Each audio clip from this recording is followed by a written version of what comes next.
Welcome back to the Take Me Later podcast. I'm your host, Noah Rubin. This is episode 79. And just as a reminder, we are part of the Fantasy Basketball International Podcast Network in partnership with Old Man Squad. We're going to take a look at 5 players that are not rookies and how we should value them in Dynasty leagues based off of their start to this season. So let's go ahead and get into it.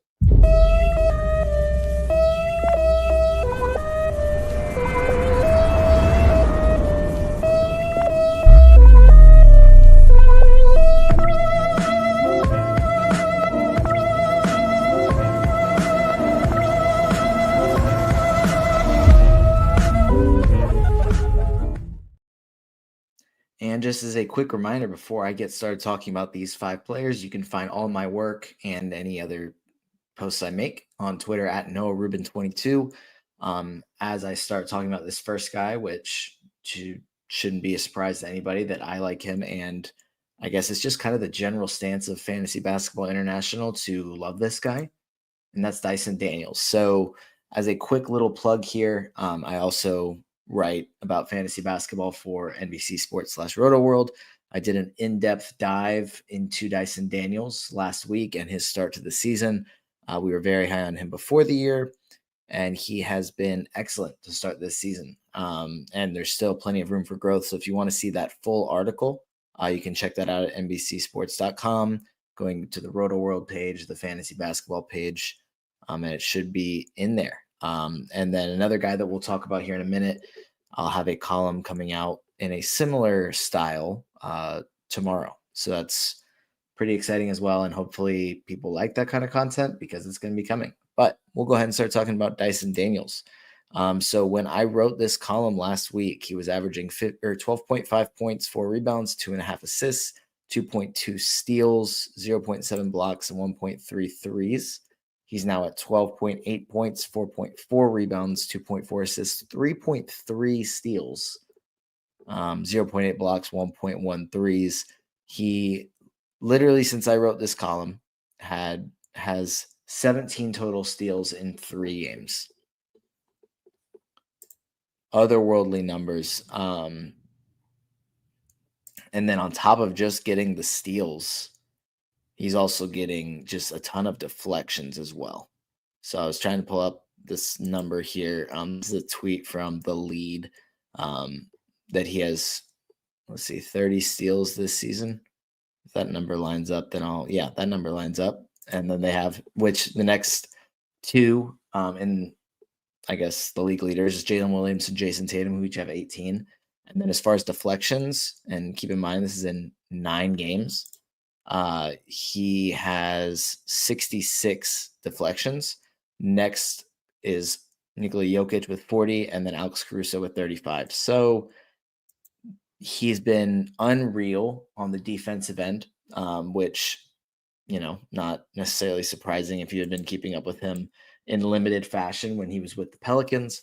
And he's thrived in a larger role. The offensive side of the ball is where things haven't been quite as good. Have, I guess, room for improvement is very fair to say. So these are his numbers so far this year, just the basic ones. But he hasn't shot the ball that well. So 27.8% from 3. Not that he was supposed to come in and be this elite shooter. He shot 31% each of his first 2 years from 3. He just really hasn't hit many shots despite shooting most of his shots as pretty wide open ones. So granted, these are numbers from when I wrote this column, so these aren't updated, but he was 4 of 15 on catch and shoot threes and 4 of 8 on pull up threes at the time. So kind of, pretty different from what you typically expect, especially from a guy that isn't not bad with the ball in his hands, but not exactly a shot creator, what we would say is a shot creator.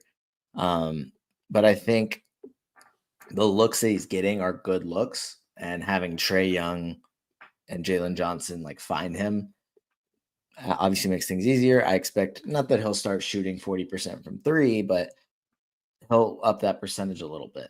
It won't happen in their next game going up against Boston. Trae Young is dealing with Achilles tendonitis. which kind of stinks. Something to keep an eye on. Keaton Wallace, I imagine, will start in his place. Means more playmaking opportunities for Dyson Daniels, Jalen Johnson. So we'll see if maybe Dyson Daniels does something as a playmaker. Could be kind of fun to see what he does, having the ball in his hands a little bit more. So something to keep an eye on there. Then obviously the defense is otherworldly. There's no other real way to put it. Definitely will be in contention to make an all defensive team, especially if he keeps up at this rate. I'm not expecting him to, I mean, like I said, 17 steals over the last 3 games, 5.7 steals per game. Not expecting that, but expecting him to continue to wreak havoc on the defensive end. He's been the best defender that I can remember for the Hawks in at least a very long time. As far as, I guess, especially with the steals and the, I guess, impact in the box score as well. I mean, DeJounte Murray was very good at getting steals, but you can see Dyson as more of an impactful defender as well. I think Quinn Snyder was talking about it the other day, where it's like most of the time when you have guys getting steal numbers like this, it's because they're gambling and they're getting themselves out of position. It's like, great, the steals look nice and the turnovers, that helps, but you're sacrificing, defensive positioning and allowing the offense to get better looks. But Dyson doesn't do that. So it's best of both worlds. He has been a very good DeJounte Murray replacement, considering he came back with, I think it was 2 first-round picks in Larry Nance, who's also actually been pretty important to the Hawks this year. So yeah, we'll move on to number 2 on this list, which is Nuggets guard. Hold on. We'll see if I can pull this up. I mean, little spoiler alert there. Nuggets guard. Not talking about Jamal Murray. We're talking about Christian Brown, I will be having a column come out on him tomorrow over at Roto World. Kind of similar style to my Dyson Daniels column, just kind of talking about what he's done this year, moving into a starting role in year 3. It's actually very similar, their situations. Obviously not the same exact circumstances because Dyson changed teams, but Christian Brown this year, averaging 16.3 points, 5.4 rebounds, 1.6 assists, 0.9 steals, 0.9 blocks, 1.7 threes, shooting 55.2% from the floor, 81.1% from the line, and 50% from 3. So he's, his minutes have jumped up by 15. He's more than doubled his points from last year, doubled his threes, which went from 0.8 to 1.7. So not, dramatically impactful change, but field goal percentage is up from 46 to 55.2 in an extra 4.5 shots per game. You don't see that often. The free throw percentage up from 69.4 on 1.6 attempts to 81.1 on 3.7 attempts, and the 3-point attempts up from 2 to 3.4, and he's made 50% of them so far. So let's talk about what's sustainable here versus what isn't sustainable.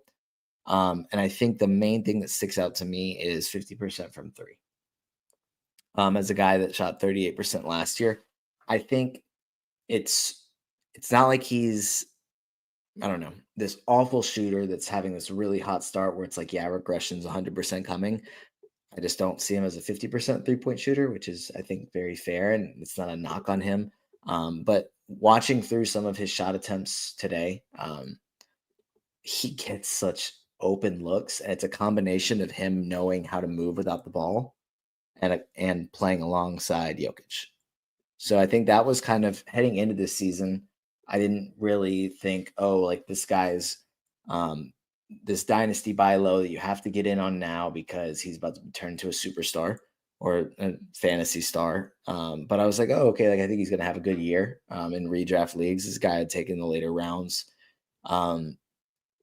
But I think at this point, we have to be asking ourselves, okay, like, how do we value him in dynasty leagues? Because he's, I'd say, solidified his spot as the starting shooting guard. I mean, obviously things can change, but I feel like unless he just drops off a cliff production-wise, like it's his job to lose. He's been a very good defender. The steals aren't and blocks aren't like great, but almost one of each per game. Like that plays very well. In 9-cat leagues, pretty well-rounded stats set. The assists aren't great, but I think what allows him to thrive in this situation is the fact that he just doesn't have the ball in his hands. Like for the most part, he'll do a little bit of secondary playmaking. Um, and in transition, he has no problem going coast to coast. But a lot of the times he's moving without the ball. He cuts incredibly well.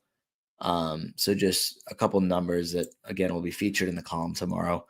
He's in the 83rd percentile in spot up situations like catch and shoots, 75th percentile in transition. He's in the 91st percentile on cuts, cutting the basket, 1.6 points per possession when cutting. Like that is a combination of him knowing where to be and playing alongside Jokic. Like that can't be understated that the reason that Christian Brown, that we're even talking about him, one, that he's playing as well as he is, and two, that it's like we have to kind of consider like, hey, how do we value this guy in dynasty leagues? How high should we value him? How high should we rank him? It's because he's playing with Jokic. If Jokic wasn't there, he would not be playing as well, and that's totally fine. People talk about Draymond Green being in Golden State and saying had he got drafted to 29 other teams, even not saying he would have been this bust, but it was like him and Clay getting drafted there in Golden State, play alongside Steph, was like the perfect situation that I guess maximized their talents. And that's why they're going to be Hall of Famers. It's not because they're not good enough to, but I think that there's a lot of guys that may have that talent that land in situations where they're not able to thrive and become the player that we know that they're able to be. And that prevents them from having a really good career. Christian Brown is in a great situation, and he fits well alongside Jokic. So it's why this season has gone so well. So it's not a knock on anybody. That's just the way things are. I mean, obviously there's some times where players get drafted at the right situation and then they're the reason it doesn't work out. But this is a situation, maybe not to the extent of Golden State, but that being the best example of like players getting drafted to a certain situation maximizes their talent. That's what's going on here with Christian Brown. He shoots on shots less than 5 feet, so like right at the basket, 6 attempts per game, and he's making 67% of those. There's one guard in the league that shoots a higher percentage with at least 6 attempts per game, basically at the basket, and that's SGA. Well regarded as one of the best finishers in the NBA today. And again, a lot of that isn't him creating his own shot on drives to the basket. It's cutting to the basket. It's transition. And then another stat that's fun, there's 16 players in the NBA currently averaging at least 5.4 rebounds, 0.9 steals, and 0.9 blocks. 3 of those players are guards. It's SGA, James Harden, and Christian Brown. So there you have it. He's been incredibly impressive so far. Those were the 2 main guys I wanted to highlight since I've done more deep dives into them and into their season so far. It's probably a better way to say it.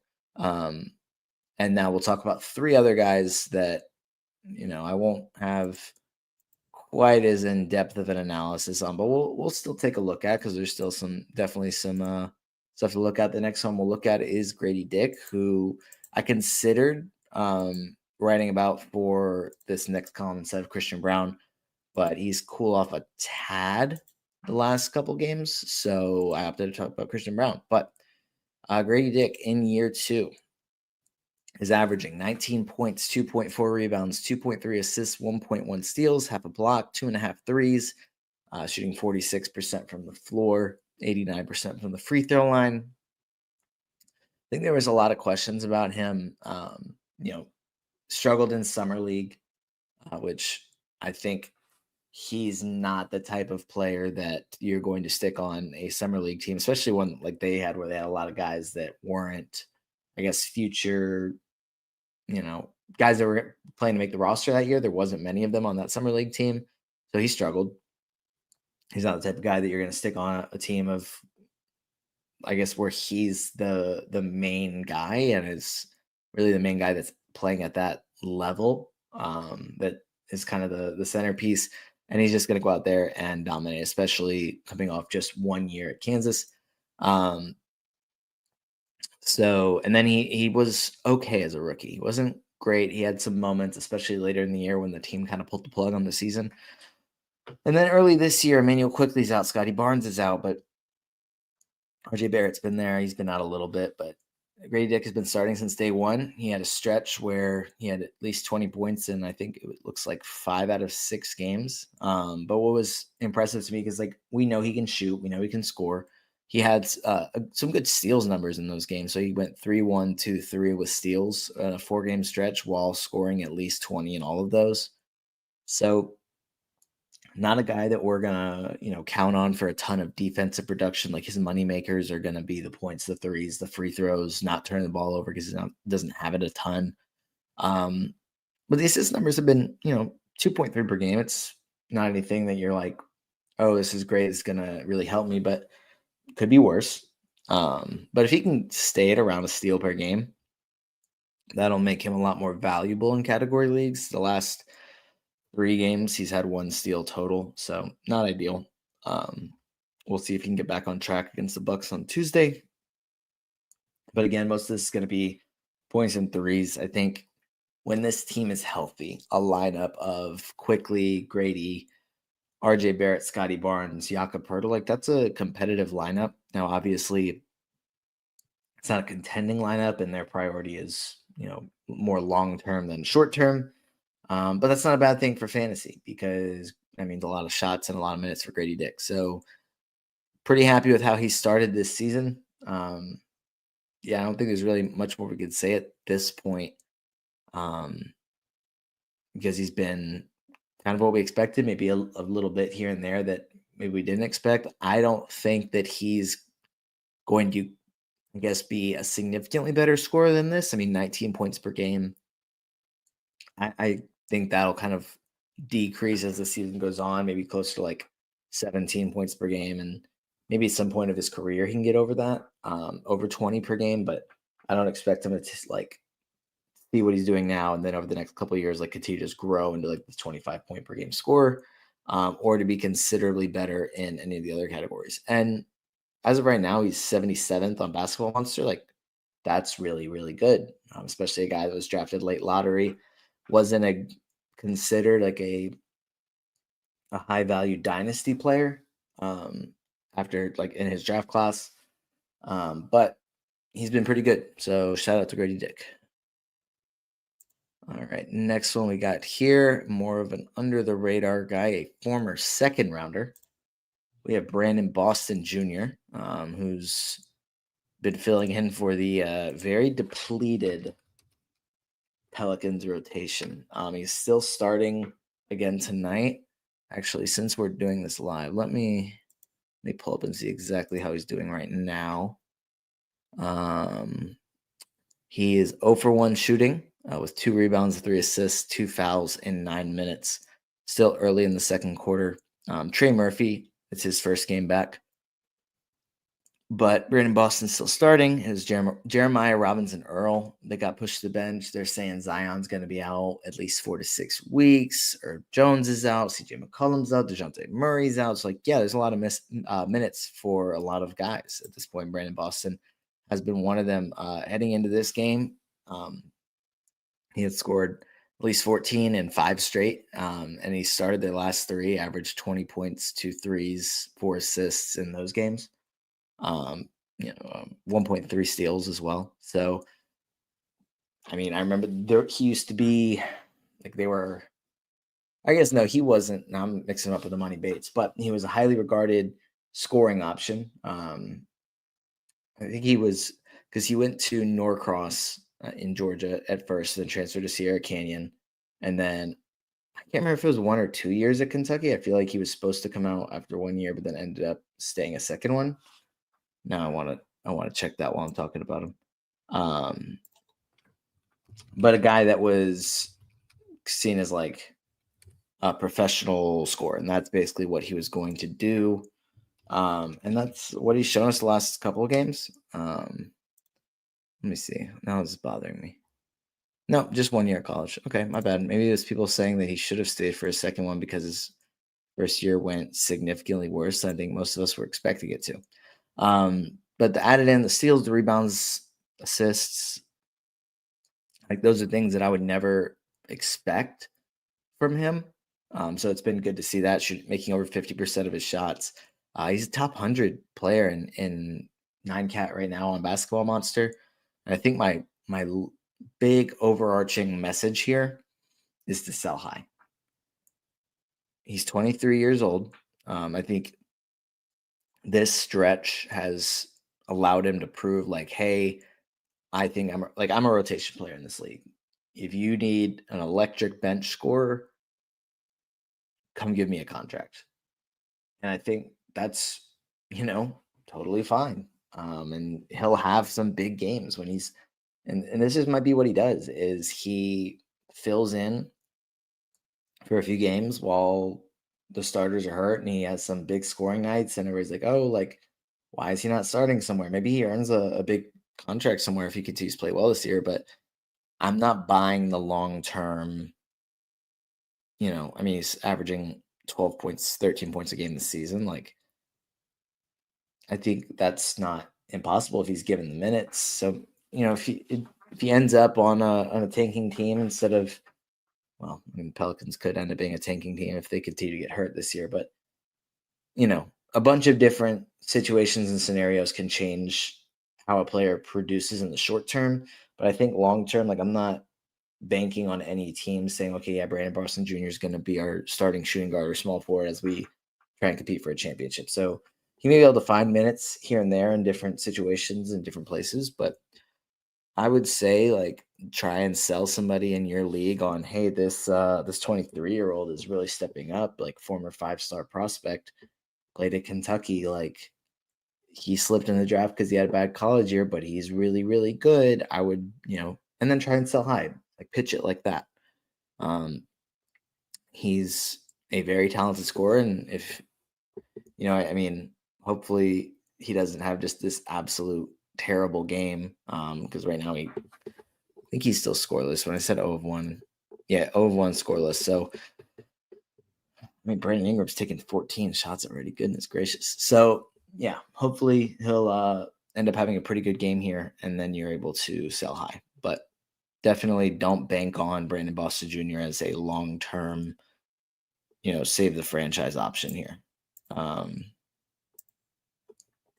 right, we're gonna move on to the last guy, and most of this, I guess, Monday episode, because I'm gonna try and do Mondays as non-rookies, Fridays as rookies. Most of it will be more under the radar guys or young up and coming guys, not stars, but I'm gonna try and do one per episode. So we're gonna talk about Kade Cunningham. There's a lot of different guys I could choose as like a star that's starting to have a breakout season. But I'd like to talk about Kade Cunningham because I really like him. If we hide the 4.7 turnovers per game, averaging 23.1 points, 7.3 rebounds, 8.3 assists, half a steal, 0.8 blocks, 1.9 threes, shooting 47% from the floor, 79% from the free throw line. So, points, rebounds, assists are career highs. The free throw percentage is significantly worse than his typical numbers. So he shot 87% last year on 4.4 attempts. He's getting 3.8 attempts this year, 79%. So I assume that gets up over 80. In like long term, I'm not expecting him to continue to be a 79% shooter, like closer to 85. Even if he's had a bad start to the year and it just ends up being a bad free throw season, like not too worried. The main concern is the turnovers because they're not good. But I think with a lot of high usage guards, very talented guards, like that happens. It comes with the territory, so it's not super surprising. But the field goal percentage is huge to me because he shot 45% last year. And then in each of his first year, he was closer to 41, 42%. So seeing Kade, get to more of a normal field goal percentage for a guard, that's what we need. Like, we don't need just because he's a bigger guard for him to shoot 52% from the floor. Like 47, 48% is ideal, perfectly fine. Would love to see him shoot more threes, like 5.5 per game, making 1.9.